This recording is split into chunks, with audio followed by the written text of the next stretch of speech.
하나님께서 주신 말씀입니다. 사사기 4장 1절에서 5절까지 말씀입니다. 사사기 4장 1절에서 5절까지 말씀 우리 한 절씩 교독하시고 마지막 절 합독하시겠습니다. 에훗이 죽으니 이스라엘 자손이 또 여호와의 목전에 악을 행하매 여호와께서 하솔에서 통치하는 가나안 왕 야빈의 손에 그들을 파셨으니 그의 군대 장관은 하솔셋 학고임에 거주하는 시스라요. 야빈은 철병거 900대가 있어 20년 동안 이스라엘 자손을 심히 학대했으므로 이스라엘 자손이 여호와께 부르짖었더라. 그때에 라피도스의 아내 여선지자 드보라가 이스라엘의 사사가 되었는데 그는 에브라임 산지 라마와 베델 사이 드보라의 종려나무 아래에 거주하였고 이스라엘 자손은 그에게 나아가 재판을 받더라. 아멘. 예, 우리 서로 앞뒤 좌우로 인사하시겠습니다. 잘 오셨습니다. 반갑습니다. 예, 잘 오셨습니다. 항상 예배를 나올 때마다 두려움이 있지만 여러분과 함께 예배를 드리고 함께 교회를 세워 나간다는 그 또 믿음 때문에 이 자리에 설 수 있습니다. 진짜 너무 감사합니다. 그냥 한 분 한 분 뵈면 너무 감사하고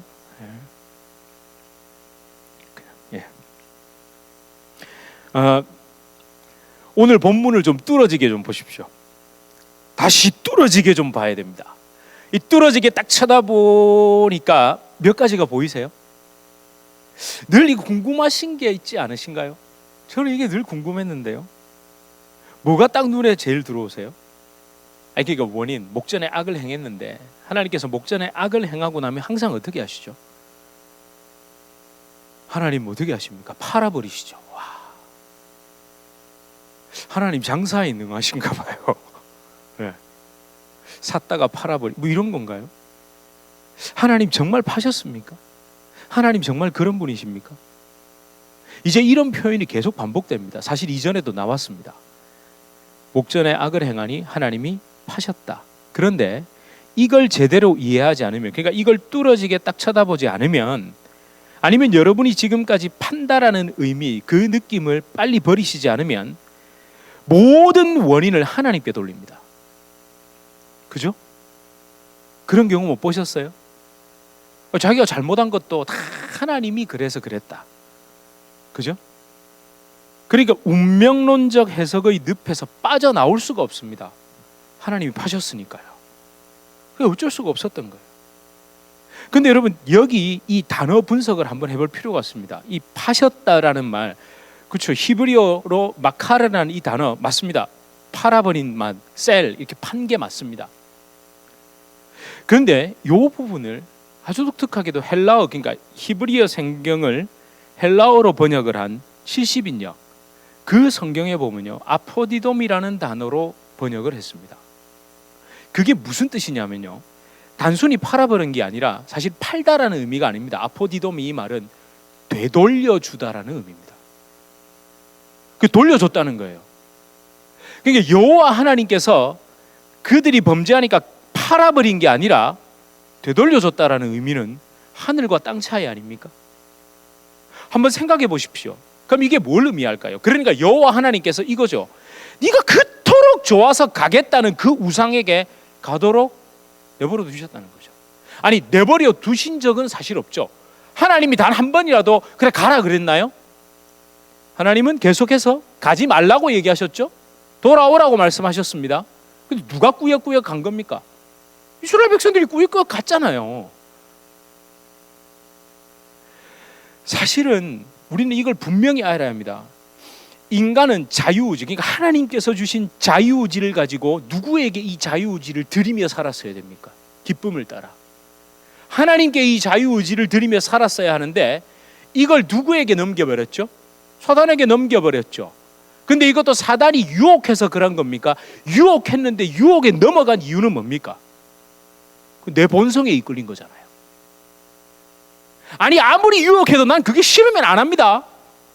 좋으니까 하잖아요. 아니, 그게 싫은데 아무리 유혹해도 누가 넘어갑니까? 결국 내가 넘어간 겁니다. 내가 넘어간 거라니까요.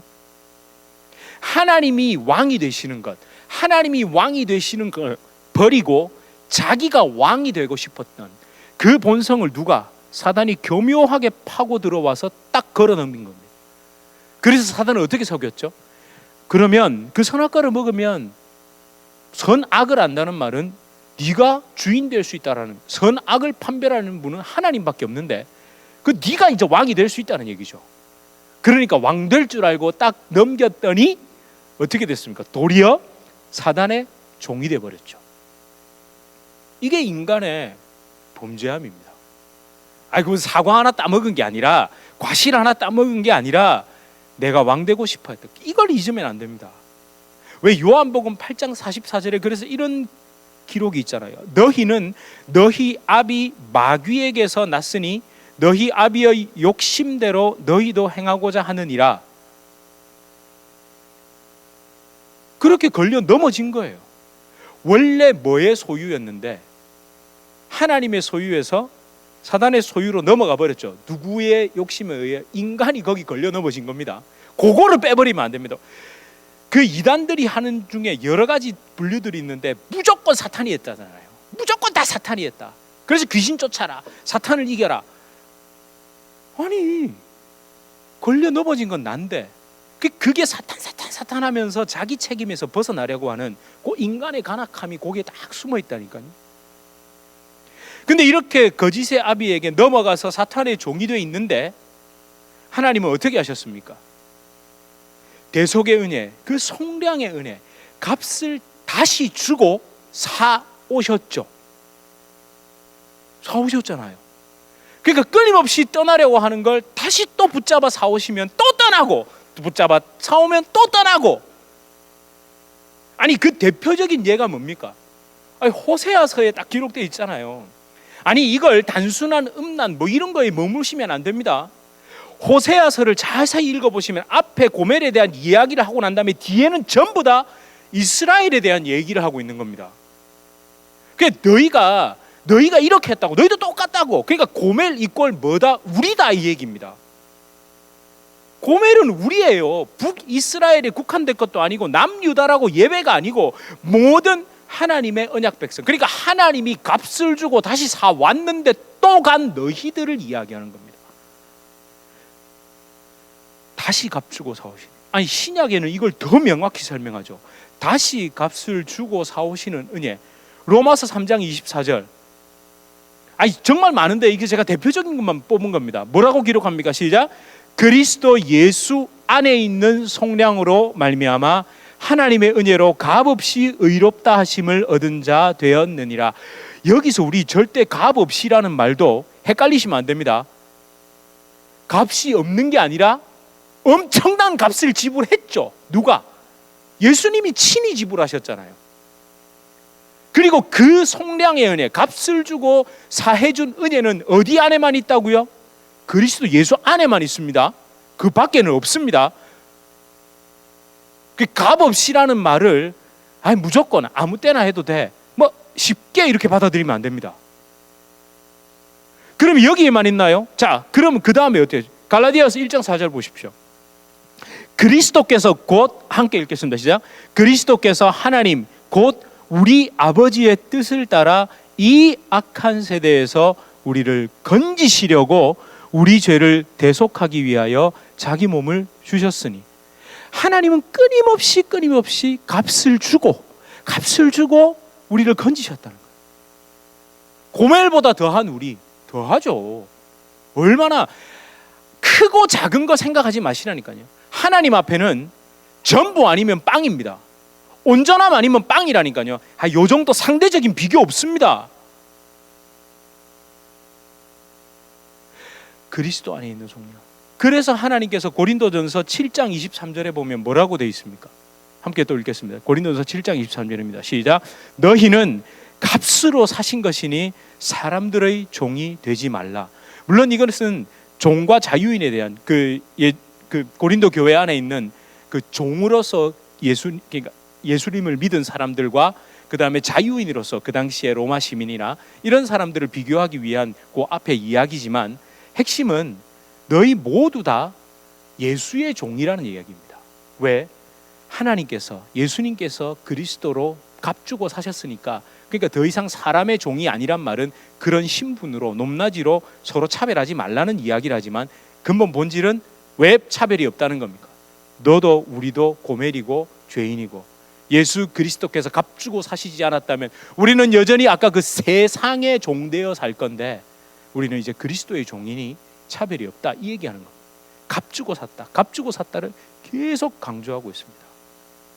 제가 사실 아침에 문득 집사람하고 이게 아침에 좀 식사를 하다가 이런 얘기를 나눴습니다. 잘 한번 보세요. 모세오경 이후에, 출애굽 이후에, 가나안 땅 정착 이후의 성경의 내용은 반복되고 있습니다. 어떻게 반복되고 있죠? 돌아오랍니다. 돌아오라. 지금 계속 반복된다니까요, 이 이야기가. 그러니까 몰라서 안 돌아오면 다행인데 이 돌아오라고 얘기하는 대상이 어떤 대상들입니까? 너무 잘 알고 있잖아요. 하나님께서 제사를 통해, 성령의 은혜를 통해, 대속의 은혜를 통해 언약 안에서 우리를 값주고 사셨다는 것을 누가 제일 잘 알고 있습니까? 유대인들이 제일 잘 알고 있고 이스라엘 백성들이 제일 잘 알고 있잖아요. 그런데 희한하게도 계속 떠났죠.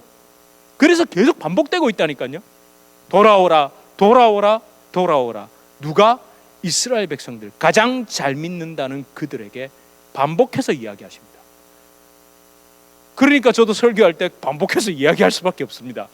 우리가 제일 많이 떠나거든요. 몰라서 떠나면 다행이잖아요. 몰라서 떠나면 다행이잖아요. 다행. 어떤 게 더 심각하죠? 몰라서 떠나는 게 심각합니까? 아는데도 떠나는 게 심각한 겁니까? 그렇죠. 아는데도 떠나는 게 심각한 겁니다. 그거 진짜 잊으면 안 됩니다. 몰라서 그러는 건 뭐가 되죠? 용서가 되는데 아는데도 그러면 용서가 됩니까? 안 됩니까? 솔직하게 얘기하셔도 됩니다. 용서가 안 되잖아요. 아는데도 그러면. 몰라서 그러는 건 우리 다 몰라서 그런다고. 근데 사실 우리는 어떻게 보면 성경의 정말 진리를 모르고 있습니다. 아니, 우리 스스로 알고 싶어 하지 않을지도 모릅니다. 성경에서 돌아오라는 그 말보다는 성경을 지렛대 삼아 내가 얻고 싶은 걸 얻으려는, 내가 이루고 싶은 걸 이루려는 우리 그 마음 때문에 성경이 아무리 그렇게 얘기를 해도 자기 듣고 싶은 대로 듣고 자기 이해하고 싶은 대로 이해하고 있죠. 자, 이제 하나님이, 그러니까 하나님께서 파셨다라는 것에 대한 오해에서 좀 빠져나오셨습니까? 하나님 파신 적 없습니다. 그렇게 가겠다는 그들을 되돌려 준 겁니다. 이 되돌려 줬다라는 말도 참, 이 말 표현이 그래요. 사실은 하나님은 한 번도 되돌려 준 적도 없는데, 네. 여기서 이제 더 나가면 복잡해지는데, 제가 옛날에 그런 생각했거든요.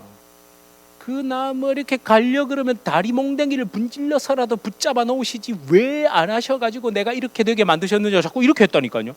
그거 보세요. 제가 잘못한 걸 누구에게 핑계대고 있는 겁니까? 그 하나님에게 핑계대고 있는 거잖아요. 그 왜 그런 줄 아세요? 책임지기 싫으니까 그런 거예요.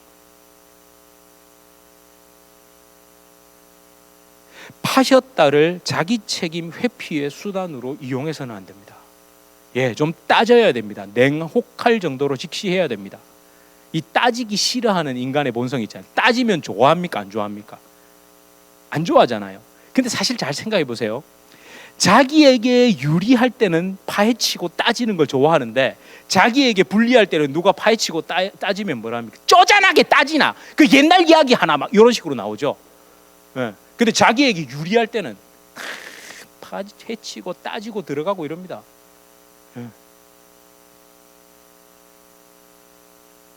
자, 여러분, 그럼 이제 다시 따져봅시다. 뚫어지게 쳐다봅시다. 우상 숭배에 대한 징계로 하나님이 하솔 왕 야빈에게 이스라엘을 팔아 넘긴 게 원인이 아니죠. 이 본문에서 사실은 하나님이 팔아 넘기셨기 때문에 이렇게 됐다라고 이해하고 가시면 이제 이게 안 보이기 시작한다니까요. 제가 앞에 말씀드리다 말았네요. 까먹어가지고 너무 여러분과 함께 예배드리는 게 감격이 돼서 4장과 5장을 좀 꼼꼼히 읽어보시고 다음 주에 오세요. 다음 주, 왜냐하면 이 드보라에 대한 이야기가 좀 길어서 그걸 또 계속 짚고 넘어가면 여러분들 뭐 또 이렇게 또 하나 무슨 뭐 주석서 쓰나 이러실까봐 좀 큰 덩어리만 좀 보려고 하거든요. 물론 함축되어 있는 겁니다. 4장과 5장을 꼭 잘 읽어보십시오. 좀 잘 읽어보시고 다음 주에 꼭 오시고요. 그러면 어떻게 해요? 하나님께서 그러니까 우상 숭배에 대한 징계로 하솔왕 야빈에게 이스라엘을 팔아 넘겼다가 이 본문의 핵심은 아닙니다. 그럼 우리가 또 일반적으로 다음 원인으로 지목하는 게 뭐죠? 하솔왕 야빈의 군대가 그렇게 강력했잖아요. 꼼짝도 못했잖아요. 그 원인이 뭡니까? 최신무기에 철병거를 가졌잖아요. 철병거. 그러니까 다시 일어나고 사서 싸우려고 하지만 그 막 싸우려고 하는데 뭐만 없으면, 저놈의 철병거만 없으면 내가 이길 수 있을 것 같은데, 그런 생각. 아니 그게 뭐 한 대도 아니고 몇 대나 있었죠? 900대. 아니 제가 이 철병거와 관련돼서 어떤 목사님이 이런 예화를 드신 걸 기억이 나거든요. 그때 그 왜 F-22, F-22 랩터 있잖아요. 그 전투기.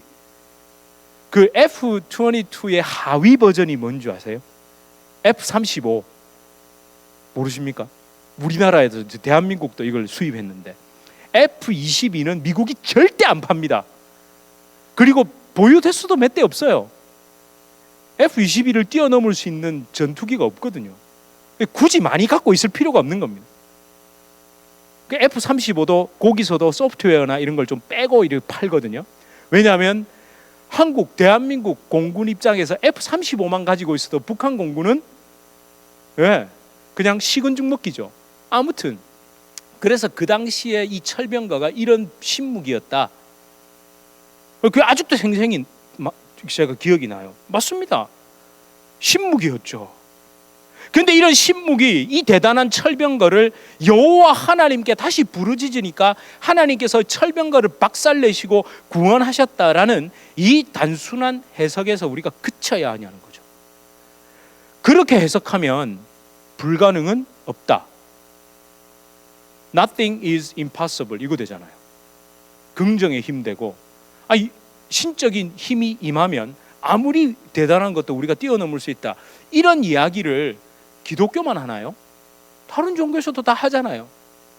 그러면 우리가 이걸 어떻게 바라봐야 됩니까? 잘 생각해 보세요. 이스라엘이 꼼짝 못한 이유는 철병거라는 눈에 보이는 그 쇳덩어리, 그 전차 철병거가 아니라니까요. 하나님이 파셨기 때문도 아닙니다. 사실은 하솔왕 야빈, 그의 군대장관 시스라가 철병거를 가지고 나타날 수 있었던 진짜 원인은 이스라엘에게 있었습니다. 그 이스라엘 민족에게 있었습니다. 그걸 보지 못한다면 계속해서 이 무속적인 해석 또는 운명론적인 해석에서 우리는 계속해서 다람쥐 쳇바퀴를 돌아야 됩니다. 그래서 뭔가 하나님이 이렇게 해주셔가지고 뭐 망했던 사업이 다시 막 일어나고 안 되던 그 일이 되고 이러면 우리 막 또 힘을 얻잖아요. 야, 될 수 있다, 할 수 있다 해가지고 했는데 안 되고, 그러면 또 다시 비슷한 설교를 듣고 또 할 수 있다, 될 수 있다 했다가 안 됐고, 그 되는 사람은 뭐지? 나는 왜 안 되지? 기도가 부족해서 그렇습니다. 하나님께 드리지 않아서 그렇습니다. 요렇게 나오고, 아니 그거 어떻게 언제까지 우리 그렇게 살아야 되냐고요. 하나님과 사실은 함께 싸워서 이긴 거였죠, 이 병거는. 그런데 이게 다시 자라난 겁니다. 철병거, 그러니까 병거는 원래부터 있었던 무기입니다. 이스라엘 백성들이 이미 봤고 이미 그 병거들과 싸워서 이긴 전례가 있었던 무기가 철병거. 사실 다 제가 잘 들어보세요. 이걸 아시려면 여호수아서 11장으로 좀 거슬러 올라가셔야 됩니다.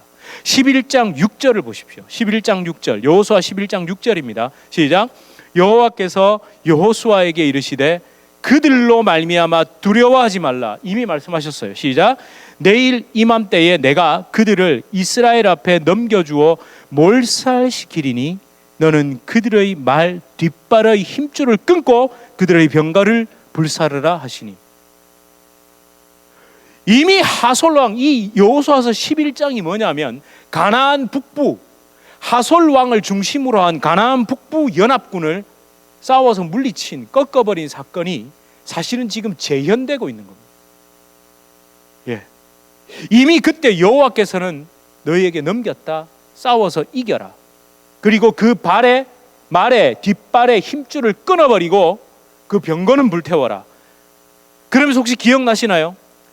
이게 바로 최초의 모든 전쟁에서 하나님이 어떻게 하라고 하셨습니까? 가나안에서 다 불살라서 진멸하라고 했는데 처음으로 뭘 허락하신 것? 전리품을 허락하신 것. 처음으로. 그런데 그 전리품인 말은 어떻게 하라고요? 뒷발에 힘줄을 끊으라고 말씀하셨죠. 끊으라고 말씀하셨습니다. 그 말이 뭡니까? 전리품, 즉 축복입니다. 이제 드디어 눈에 보이는 축복이 내려온 거예요. 제가 여호와 하나님을 섬기고 우리가 예수님을 믿으면서 땅의 축복은 다 필요 없습니다. 아무것도 필요 없습니다. 이 얘기 한 적 한 번도 없는데요. 저는 진짜 축복이 오는 방법, 그리고 그 축복에 뭐가 제거돼야 됩니까? 눈에 보이는 축복은 반드시 치명성을 가지고 있다니까요. 돈, 명예, 권력, 더 높은 자리에 올라가자 하나님이 우리를 훌륭한 자리에 올려주시지 않나요? 그럴 수 있습니다. 근데 거기에는 뭐가 다 숨어 있습니까? 치명성이 숨어 있다니까요. 땅의 것에는. 그걸 인정하지 않으면 안 됩니다. 근데 하나님이 주실 때 어떻게 주셨다고요? 이거 사진 보여드릴게요.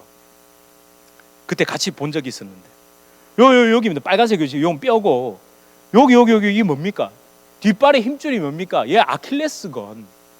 아킬레스건을 끊으면 뭘 못하죠? 달릴 수가 없습니다. 뒷발질을 못하고요. 뛸 수가 없다니까요. 사람도 여기가 끊어지면 걸을 수는 있는데 뛰지를 못해요. 강력한 힘을 발휘하지를 못해요. 그러니까 말을 그냥 타고 다니는 용도, 교통용, 그 다음에 그냥 농사 짓는 정도는 쓸 수 있지만 전투용으로는 사용할 수 없도록 하라고 했죠. 그런데 우리가 여기서 깨달아야 할 게 있습니다. 그리고 이 병거는 처음에는 나무로 되어 있었겠죠. 사실은 여호수아서는 청동기에서 철기로 넘어가는 시기거든요. 그때 나무로 했던 건 불태웠지만 그 근본, 싸우는 전쟁 무기인 병거를 사용해본 기억이 있는 하솔 왕은 불태울 수 없는 뭘 만들어서, 철병거를 만들어서 다시 나타난 거예요. 본질은 같다는 거예요. 이 치명성이, 자 보세요. 그때 약 40년 전, 50년 전에 발목에 힘줄을 끄는 말들만 있었겠죠. 이스라엘에는 한번 생각을 해보시라니까. 다 끊으라고 했으니까. 근데 얘가 새끼를 딱 낳으면 발 뒤꿈치에 힘줄이 딱 끊긴 채로 태어납니까? 달린 채로 태어납니까? 달린 채로 태어난다니까요. 그런데 그때 이걸 기억하고 계속해서 발 뒤꿈치에 그 힘줄을 끊어냈다면 하솔 왕이 힘을 얻은 다음에 그 말을 이용해서 병거를 끌고 나타날 수 있었겠냐고요. 있었겠냐고요. 치명성을 제거하지 않았다는 거예요. 그 안에서. 이건 보지 않고 우리는 끊임없이 원인을 철병거에 하나님이 하셨어, 어쩔 수 없어, 이런 식으로 넘기고 말더라는 거죠. 제가 지금 큰일 났다, 야 그럼 어쩌지, 이걸 제가 말하는 게 아니라 이 철병거도 결국 다음 주에 말씀드릴게요. 읽어보고 오세요. 하나님께서 정말 기가 막힌 방법으로 철로 나타나니까 하나님이 기가 막힌 방법으로 이 철병거를 다 물리쳐 주세요. 네. 그 다음 주에 잘 읽어보십시오. 그 속에 딱 숨어 있거든요. 저 여러분 정말 우리 잘 돌아봅시다. 어떤 상황이 딱 펼쳐지면, 특히 내가 원하지 않았던 상황, 물론 내가 원했던 상황도 마찬가지입니다. 그렇게 되면 안 되는데라는 상황이 딱 발생하면 우리 마음속에서, 그러니까 우리 마음속의 상태가, 우리 마음속에 뭐가 커질까요? 두려움이 커집니다. 이 두려움의 본질이 그러면 바깥에 일어난 그 상황, 그러니까 외부에 있습니까? 아니죠. 이 일에 대한 두려움, 사실은 그 일이 두려운 게 아니라 그 상황에 대해서, 그렇게 일어난 상황에 대해서 주위에서 하는 말, 주위에서 하는 평가, 그리고 그 평가에 반응하는 내 자신이 두려움의 본질입니다. 더 엄격히는 두려움은 실체가 아니라 허상입니다. 내 마음속에 있는 그냥 이미지라니까요. 이렇게 됐으니까 이렇게 되면 어떡하지? 이게 두려움의 실체 아닙니까? 사실 그게 허상이죠. 안타깝게도 이런 일이 딱 펼쳐지면 우리 대체로 어떻게 합니까? 이 안타까운 게 아니죠. 이 두려움이 내게 딱 임하면 여러분 어떻게 하세요? 기도 안 하세요? 기도하셔야죠. 기도. 오케이. 기도합니다. 막 기도합니다. 주님 막 기도합니다. 그러고 난 다음에 기도하고 난 다음에 어떻게 합니까? 이제 여기서 안타깝습니다. 안타깝게도 기도는 했는데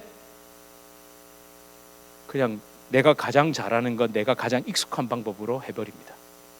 그런 경우 없으셨나요? 기도는 정말 했는데 내가 가장 익숙하고 내가 가장 잘하는 걸로 해버린 적이 없으신가요? 쳐다보는 눈빛이 니는 그런 적 없나 이렇게 쳐다보시는 것 같은데 어떻게 이렇게 제가 잘 알겠습니까? 저도 그런 적이 있기 때문에. 우리 정말 그 익숙한 것, 권력, 명예, 물질, 재능, 육신의 힘, 심지어 성질, 성격, 성품, 그리고 아주 지혜라고 말하는데 사실은 알고 보면 꼼수. 그 꼼수를, 잔머리를 플레이 트릭이라고 하더라고요. 맞나요? 네. 저 요즘 이 살살 이 플레이, 그러니까 이 잔머리를 굴리려고 해서 그걸 애들이 못 알아들으니까, 특히 3번 있잖아요. 못 알아들으니까 제가 이걸 찾아보니까 플레이 트릭 하니까 딱 알더라고요. 그걸 하면 안 되라고 했거든요. 자기는 그렇게 하면 아빠가 움직이더라는 거예요. 그렇게 하면 아빠가 허락을 해주니까 딱 쓰더라고요. 한 번은 용서해줬죠. 2번, 3번은 안 된다. 그렇게 자기 손에 쥔 것으로 해결하고 합니다. 내가 가장 익숙하고 잘하는 방법으로. 근데 거기다가 포장도 하죠.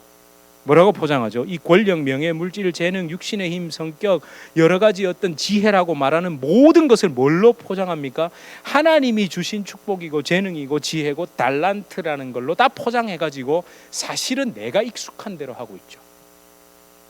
우리 사실 그렇게 합니다. 대부분 그렇게 하고 있죠. 기도한 것과 전혀 상관없이 행합니다. 말씀 읽은 것과 아무런 상관없는 행동을 합니다. 특히 종교 생활을 오래 한 사람일수록 거기에 걸려 넘어지는 확률이 진짜 높아요. 왜냐하면 이게 정말 빠르거든요.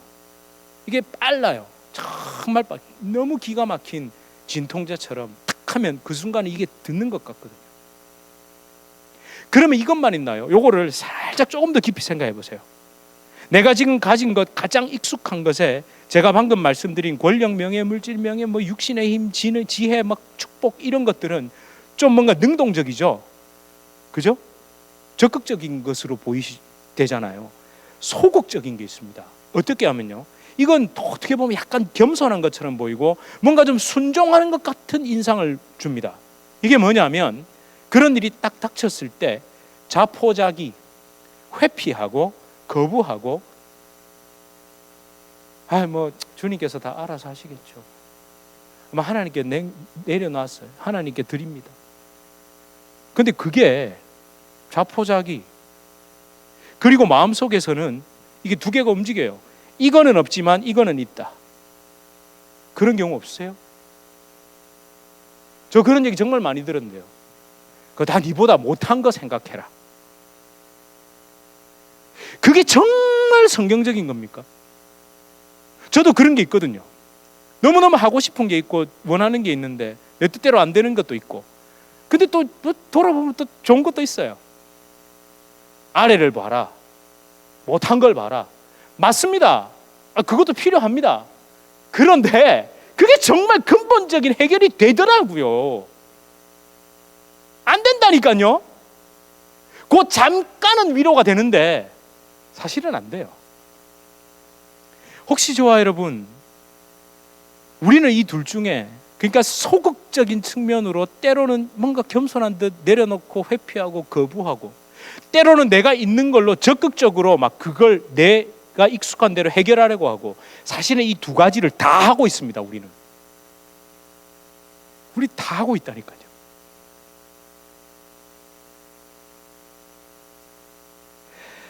저 여러분, 우리는 내 앞에 펼쳐진 상황을 내 본성대로 해결하려고 하고 있지 않습니까?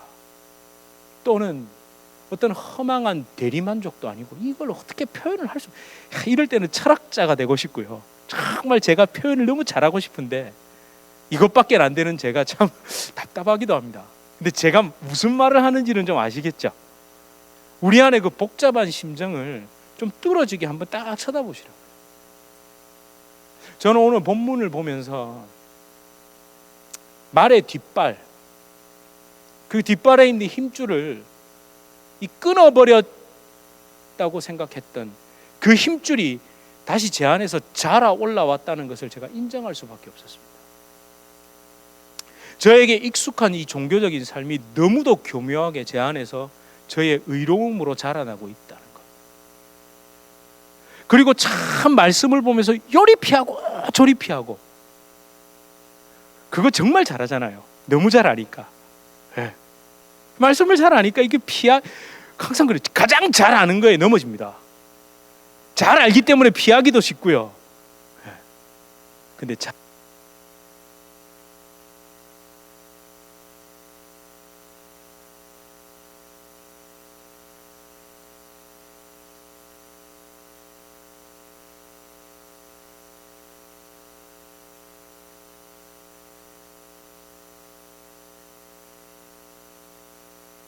제 본성 속에 뭘 자리 잡고 있냐? 부끄러움 때문에. 그러니까 이게 들킬까 봐 겁이 나서. 세팅이 완전히 다르네요. 그러니까 이게 제 속에, 제 본성 속에 이게 들키면 겁이 나니까. 그러면서 모세로 자꾸 연결이 되는 거예요. 모세가 어떻게 했죠? 모세가 하나님께 부름을 받았던 진짜 원인이 뭡니까? 들켰기 때문 아닙니까? 들켰잖아요. 뭘? 내가 쳐 죽인 그 시체, 모래에 감춰놓은 그 시체가 들키는 바람에 어디로 도망갔습니까? 미디안 광야로 도망갔습니다. 왜 그게 안 보이죠? 저는 그걸 보면서 사실은 금요일에 여러분과 말씀을 나누면서 저 사실 참 마음에, 사실 저도 들킨 자입니다. 우리 들킨 자입니다. 모세는 위대한 지도자로 쓰임받기 이전에 하나님 앞에 들킨 자잖아요. 네가 어떤 자인지 아니? 이스라엘 백성도 어떻습니까? 들킨 사람들입니다. 들킨 사람들이에요. 여호와 하나님께 자신의 본성과 죄성을 들켜버린 사람들. 그러니까 살 수 있는 유일한 방법으로 말씀하신 그 속량의 은혜, 대속의 은혜, 값을 주고 사신 은혜를 붙들 수밖에 없었던 사람들이죠. 근데 그걸 잊어버린 겁니다. 저 뒤에서 기도하는데 사실은 원래 찾아봤던 내용이었는데 뭐 가만히 있는데 말씀이 팍 떠오르는 게 아니고요. 원래 제가 여러 가지, 오늘 뭐 에베소서 말씀도 그렇고 로마서, 고린도전서, 후서, 요한복음 쭉 그걸 찾아본 중에 또 시편 말씀도 찾아봤는데 그건 뺐었는데 이걸 함께 좀 나눠야 되겠구나. 이미 이스라엘 백성들이 붙들어야 했던 것. 뭐라고 기록하느냐? 다윗이 이렇게 기록합니다. 여호와께서 그의 종들의 영혼을 속량하시나니 그에게 피하는 자는 다 벌을 받지 아니하리로다. 뭐 이런 그냥 단순한 벌이 아니라, 그렇죠, 피하라는 게 핵심입니다. 벌 안 받으려고 피하는 그게 아니라 여호와께서 값을 주고 사셨으니까 우리 들켰습니다. 우리 다 들킨 자들입니다. 빨리 어디로 피합시다? 여호와께로 피합시다. 그분의 십자가 은혜로 피합시다. 왜 다윗이 그렇게 기록하잖아요. 빨리 피합시다. 절벽 밑바닥, 제가 말씀 자주 드렸죠. 두려워하지 마시고 우리의 밑바닥을 보는 걸 부끄럽죠. 들키는 게 무섭다니까요. 그런데 주님과 함께 거기를 들여다보십시오.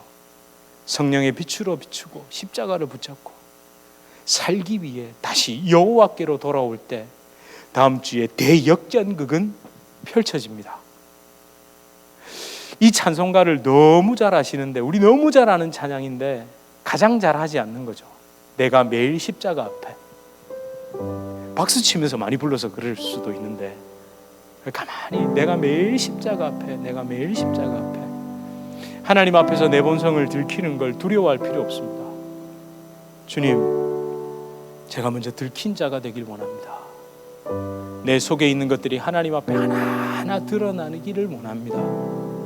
그렇게 한번 기도해 보십시오. 두려워하지 마시고 피하지 마시고 다시 똑바로 딱 쳐다보시는, 그러면 주님이 십자가의 그 능력으로 우리 속에 있는 치명성, 그 말의 뒷발의 힘줄을 다시 끊어주시리라 믿습니다. 우리 함께 찬양하실까요? 내가 매일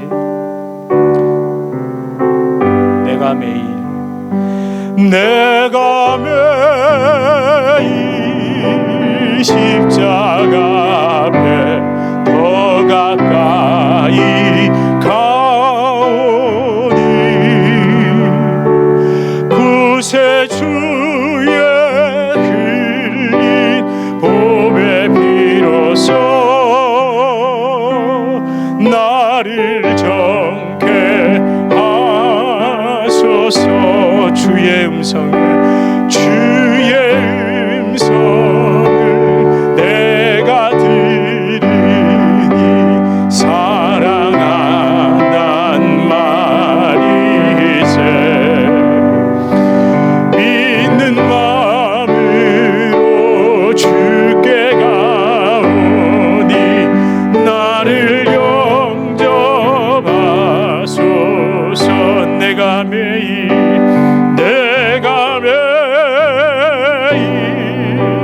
십자가 앞에 더 가까이 가오니 구세주의 흘린 보배 피로써 나를 정케 하소서. 하나님이 부르십니다. 다시 그 속에 숨어있는 치명상을 잘라내라고. 말을 내버려 두면 시간이 지나면 다시 태어난 그 말은 힘줄을 가지고 있습니다. 왜 그걸 잊어버렸을까요? 사실은 늘 잘라내야 합니다. 하나님, 내가 그래서 매일 십자가 앞에 갑니다. 들켜버린 게 다행입니다. 숨겨놓은 것들이 주님의 빛으로, 성령의 빛으로 들켜버린 것이 다행입니다. 여러분, 십자가 앞으로 또 나아갑니다. 내 속에 깊이 숨어있는 것들 사람에게 말하라는 것 아닙니다. 주님, 그렇습니다. 주님에게 말하고 주님께 고백하고, 그리고 그 고백한 대로 살 수 있도록, 그렇게 내가 익숙한 방법대로 해버리지 않도록 주님, 나를 그리스도의 은혜로, 그 은혜의 강가 앞으로, 십자가 앞으로 인도하여 주시옵소서. 우리 이렇게 함께 기도하시겠습니다. 하나님, 내가 매일 십자가 앞으로 나아갑니다. 하나님, 다시 내 심령을 주님께 드립니다. 그리스도 그 부활의 생명이 나를 어떻게 하옵소서. 주여, 익숙한 대로 하지 않게 하여 주시옵소서. 주여, 내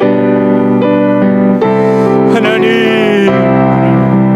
주님 두려워하지 않게, 주님 부끄러워하지 않게 해주시옵소서. 주여, 아버지 하나님, 담대하게 하여 주시옵소서. 하나님, 우리가 생각하는 그 두려움이 싫지가 않으시고, 하나님, 그 두려움은 하나님 오망한 것이어서 주님의 십자가가 심지어 그 빛이 즐거운 주였습니다. 하나님, 담대하게 나가 누구도 두려워하지 않고 주님 앞에 고백하는 매일매일 십자가 앞에 서게 하여 주시옵소서. 다시 십자가, 주여 아버지, 그 어떠한 것도 내가 하나님 아버지, 내가 행한 것이 주님 아버지 하나님, 우리가 아무것도 하지 않기 때문에 먼저 이것을 주님 아버지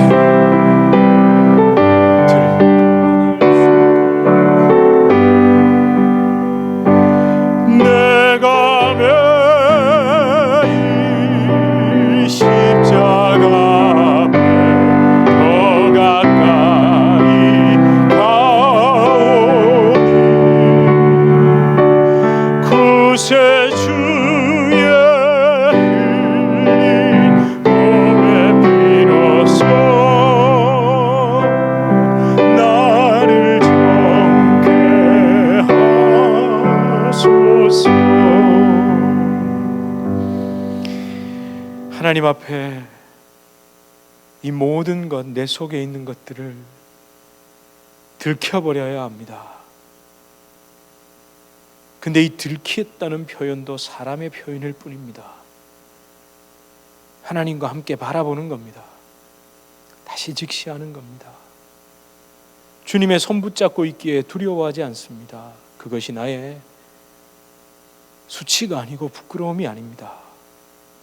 주님 손잡고 있는 이 담대함 때문에 하나님과 함께 다시 내 속에서 자라오른 그 치명적인 것들, 말의 뒷발의 힘줄 같은 그것들을 잘라내게 하여 주시옵소서.